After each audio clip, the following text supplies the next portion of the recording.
Hey,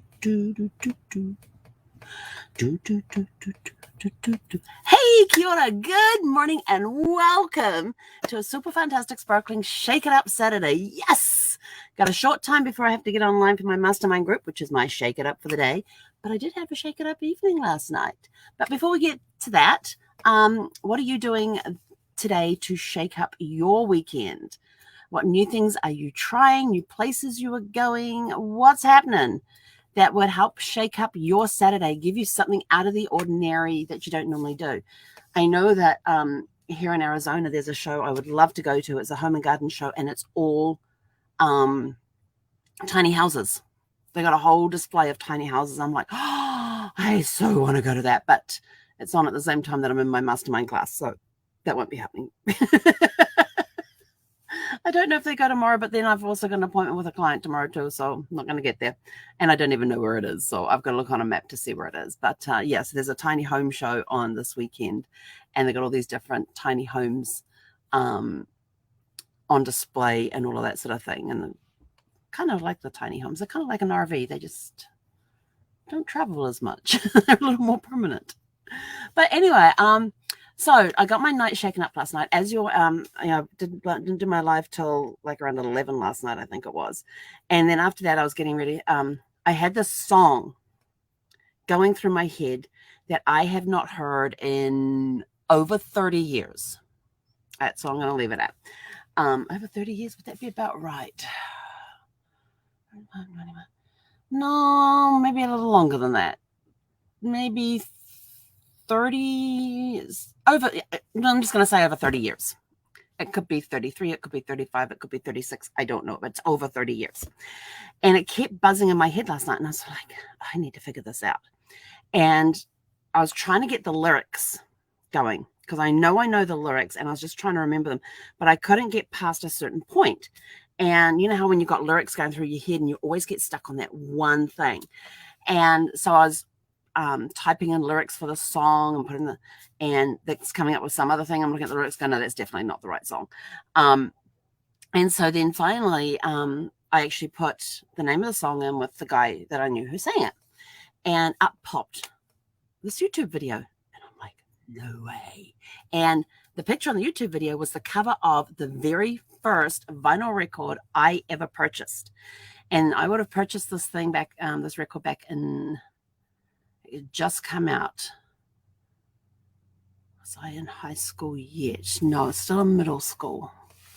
So it would have been about 1979. Yes, I know, I'm going to date myself. I don't care. I'm proud of my age. It's just a number.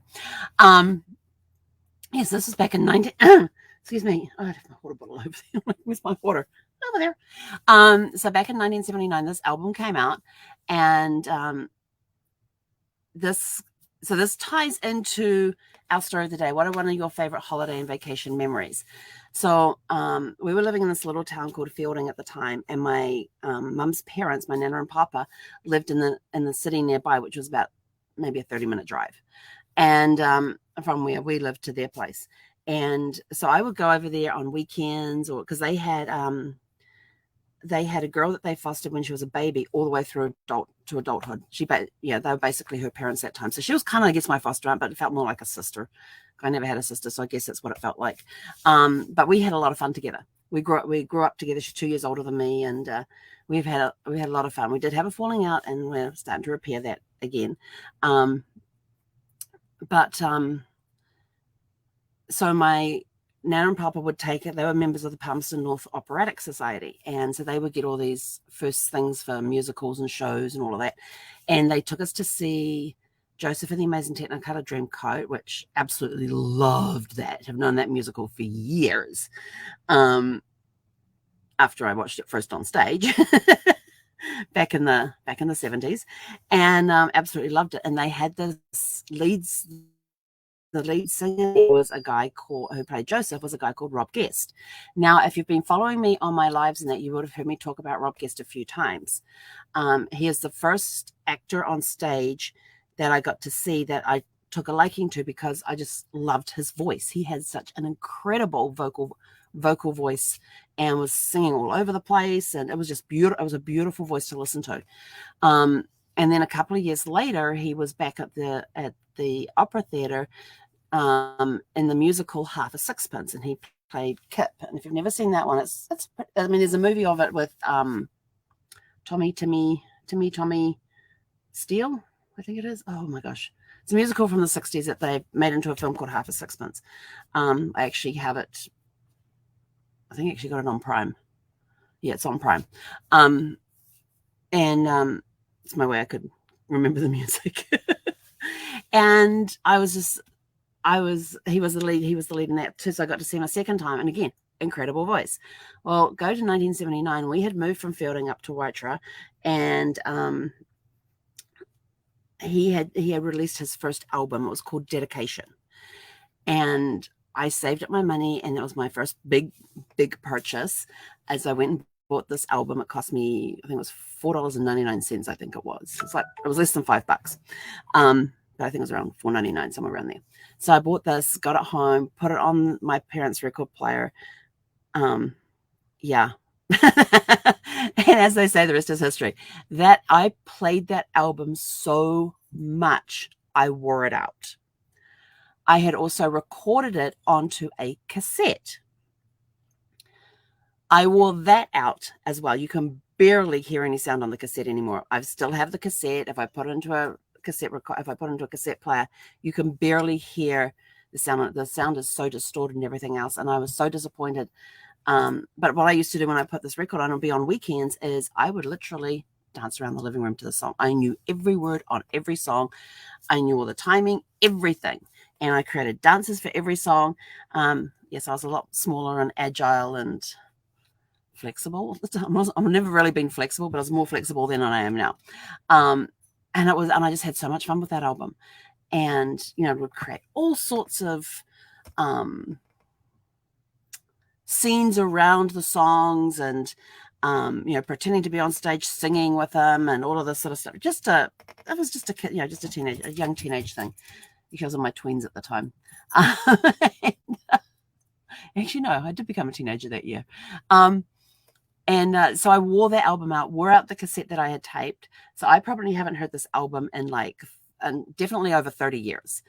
And so I go on to the YouTube channel last night where the song was, and I listened to it, and I go, and the words came flooding back into me. I'm sitting here, I'm like, oh my gosh, this is so awesome. And I was immediately back in my parents' living room at the time, the house that we were living in at the time.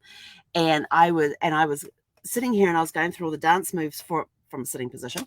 And I thought, oh, this is so good. And then I noticed the name of the YouTube channel. So I thought, let me click on this. I click on the name of the YouTube channel. Up comes all of their playlists. Every album he had recorded from that first one all the way through to the last one before he died, including the memorial one that they put together after he passed away, were there. All the playlists in order, and you could just hit play all. And I thought, oh, my little heart's going, because I have not heard this album in over 30 years. And so I went to the playlist for Dedication. I hit that play all button, and I sat here for just over 30 minutes, because the whole album time is just over 30 minutes, 10 songs, just over 30 minutes. And I played cards while I'm sitting here singing along to every single song on that thing, being transported back in time to my parents' living room where I used to do all the dances and everything with that surrounding playing that album, because I could never sit and listen to it. I always had to get up and dance to it. And I'm sitting here, and I'm like chair dancing with it, singing it. I was surprised. I have not heard that album in over 30 years. And yet the lyrics and everything about that album came flooding back in. There was only maybe a handful of times, like 3 or 4 times, that I messed up a lyric or missed a timing on the thing. But I sat here last night. It's 11 o'clock at night. Quiet time is 11. So I've got the volume down. Fortunately, the guy this side of me is hard of hearing. And of course, we've got the carport between him and his house. So we've got a little bit of breathing room there. And the couple in the RV over here, they're away right now. And the couple in the place across the road from us are away right now. I think the guy behind us is in house. And I think the bedroom is at the back of his place, which backs onto the fence behind us. So I thought, a little bit of it. But I still didn't put it loud, and I didn't sing loud, because I used to belt out these songs. I would crank the volume up and I would sing as loud as they were singing on the album. So I had to restrain myself in that, but I so wanted to like crank the volume up and just get up, sing and dance to these songs again. It brought back so many good memories. I now the YouTube page is now bookmarked. I've subscribed to it. Not that they're going to probably put anything more on there, but I was super excited to find that last night. I can't tell you. Just look at my face. To be transported back to those moments in time when I used to dance around my parents' living room, belting out these songs. They were all out in the garden. It didn't matter. I was being a teenager. So that was a nice shake it up last night. And then I was getting ready for bed and I could hear this squishy noise. What the heck's that squishy noise? And I'm sort of like, look, and it's coming from the toilet. And I'm like, what the hell? So if you've never seen an RV toilet, you got the toilet bowl and you got a lever that you press and this hole opens up and it just basically falls down into the black tank. And so I was sort of like, do I really want to look in there?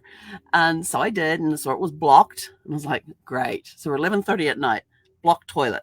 First thing to do, go empty the blank tank. So I'm sneaking outside because it's quiet time. You're not allowed to make any noise. And I'm like, oh my gosh, I got to open up the locker that it's in. And of course it pulls out and comes up, and it doesn't stay up very well because the hydraulics are starting to go on it. So I've got to get new hydraulic things for a couple of my cabinets underneath.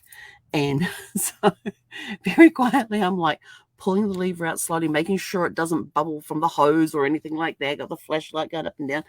Zeffy's inside. I'm like, oh my God. 11:30 at night we're doing this. So emptied out all the tank and everything else, got that done, come back inside, and Zeffy's just calmly laying by the door, and I open the door and she just looks at me and said, what took you so long? And so I came back in, and thankfully the suction from that pulled everything out, so my blockage was gone. I didn't have to resort to trying to find where my little whirly thingy was that you attach a hose to, and then you've got to bring the hose in through the window around into the bathroom over here, and yeah, it's a whole mess. I've never had to do that, thankfully. Touch wood, a little do. And never had to do that, thankfully. Because I've been able to clear it by other means. So that's kind of like the last resort thing, where you've got this long thingy that whizzes around with the water and sort of acts like a drill to go through the blockage or something. I don't know. With this water pressure here, who knows? It'll kind of suck because there's although 11:30 at night, probably had some decent water pressure at that hour of the night. But anyway, so those were my shake it ups last night, and I woke up this morning, I was sort of like, oh, I can go listen to Rob again this morning. And then I'm like, first you got to get up, you got to shower, you got to get dressed, you got to take the dog for a walk, come back, have a breakfast, which I haven't done yet. Do your live, and then you've got to get on, and then you got to get online for your mastermind call. And I'm like, oh, but I can listen to it when I'm doing all of that. So yeah. I have it on YouTube. These albums are on YouTube, and I have a couple of his later ones that he did, which is all the show tunes and stuff. He was also the guy who later went on to become the longest running Phantom of the Opera ever. He played Phantom in Phantom of the Opera for the longest running Phantom. And I had the opportunity to go and see him in Sydney. And that was a fantastic weekend. I got to go see him on stage, and and I think I worked it out. It was something like, hang on, I've been over here 20 years. It was something like 13 years or something since I'd last seen him on stage. No, it must have been longer than that. Yeah, that's probably about right. I would have seen him on stage in like 78 was the last time I saw him on stage. Plus 13 is 91. Yeah, that would be around 91, 92, somewhere around. So probably 13 to 15 years since I'd seen him on stage. So it was good to see him on stage in such a dramatic role. And I didn't know his voice could go that high, to be honest. But I do remember that was another vacation that we took. We did a weekend trip across to Sydney. We're staying in this tiny little room. It was no bigger than a closet, really. Well, basically, it was twice the size of the bathroom, because you walk in the bathroom like any hotel, and you've got the bath with the shower over it, and the toilet and the hand basin, and that little closet space. And basically take that, put it the other side of the wall and and then add about 3 feet for the little hallway to go past to get into the bedroom, and that's your bedroom area. They somehow managed to get a queen size bed in there. One side had a bedside table with a refrigerator underneath it, and they'd squeezed this little desk. It was the tiniest home.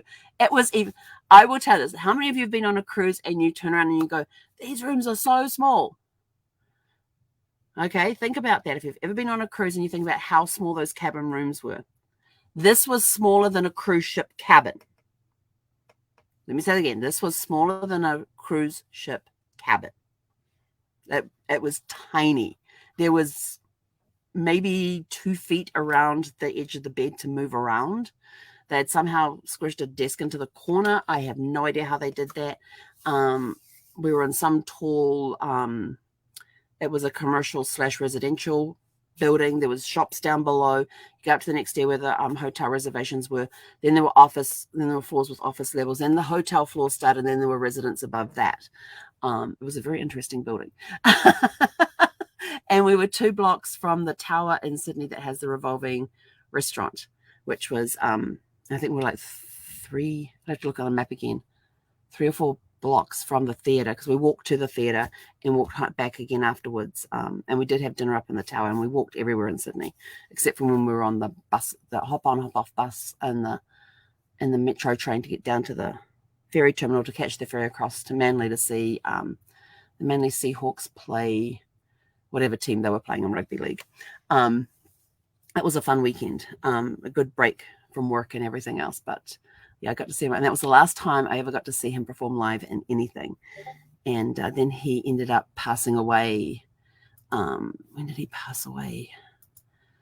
They did the anniversary album. It's got his years on it. 2008. So he was born in 1950, passed in 2008. He was only 58 years old.